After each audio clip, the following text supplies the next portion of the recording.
Hello guys, আসসালামু আলাইকুম। আজকে ছিল রবিবার। এদিন আমার হাজব্যান্ডের ছুটির দিন ছিল। ওই দিন সিম্পলি তার পছন্দের কিছু খাবার আয়োজন করছিলাম।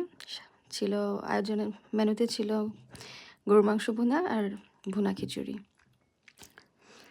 এই তো গরুর মাংস মাখায় নিচ্ছি, ওদিকে খিচুড়ি চুলায় বসাই দিছি। আমি গরুর মাংস মাখায়ও রান্না করি, আবার ভুনা মানে কষায়ও রান্না করি, দুইভাবেই রান্না করি। হাতে অল্প সময় থাকলে মাখিয়ে বসাই দিই। এই যে গরুর মাংসটা মাখাইলাম, এদিকে আমার খিচুড়ি শেষ রান্না করা। গরুর মাংসটা মাখানো কত ইয়াম্মি লাগছে না? এখন গরুর মাংসটাও চুলায় বসাই দিয়েছি, প্রায় মানে শেষের দিকে গরুর মাংস হওয়ার। এখন আমার গরুর মাংস রান্না করা শেষ।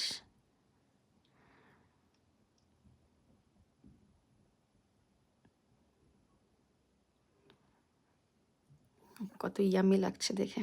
এখন আমি প্লেটিং করছি আমাদের দুইজনের জন্য।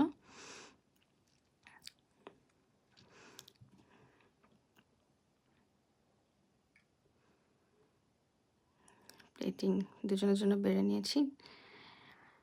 গরুর মাংস, গরম গরম গরুর মাংস ভুনা, সাথে দেশি স্টাইলে সালাদ আর খিচুড়ি, আর 3 পিস বেগুনিও করেছিলাম, বেগুন ভাজা আমার জন্য, কারণ